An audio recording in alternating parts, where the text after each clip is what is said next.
Hi, this is Phoenix, and I was going to talk about more of my ideas about what it's like to suffer from mania. I actually can use an example that I just had where I was hypomanic. I tricked my friend into thinking that I had taken his Adderall, which was manipulative, but when you're manic, you think of really interesting ideas. So you do that. You go with it because it makes sense at the time. So that could be a little bit of delusion as well. The point that I want to get at, though, is the experience itself.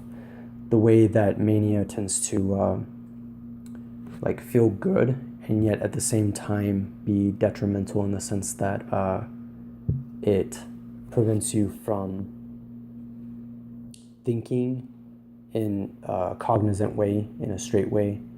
It prevents you from thinking basically as you should, if you're going to be logical and rational and reasonable. I say this partially because when I experienced the manic episode, minorly manic episode, I felt certain ideations. You could call them suicidal. They were certainly self-hatred, and I wasn't sure where the self-hatred was coming from, with the exception of the fact that it had been triggered, obviously, from prior events of the day. I think it's important that I express this story. I think it's important that I express what it's like to experience mania because it can help bring clarity to this complicated issue.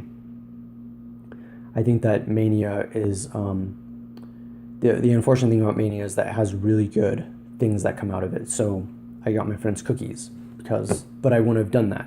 But that's what's cool about mania is it does all of these it gives you ideas to do these spontaneous things, and yet the tragedy is the fact that sometimes your ideas get disorganized, they get disillusioned, your mood can be unstable as well, which is hard to manage when you already have mania that's on the edge.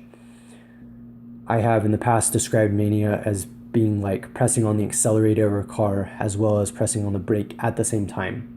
And that's what I felt in this minor manic episode, because basically I was trying to control my behavior, and yet I knew that I wanted to go with it, and so it was like this tension that I couldn't quite understand.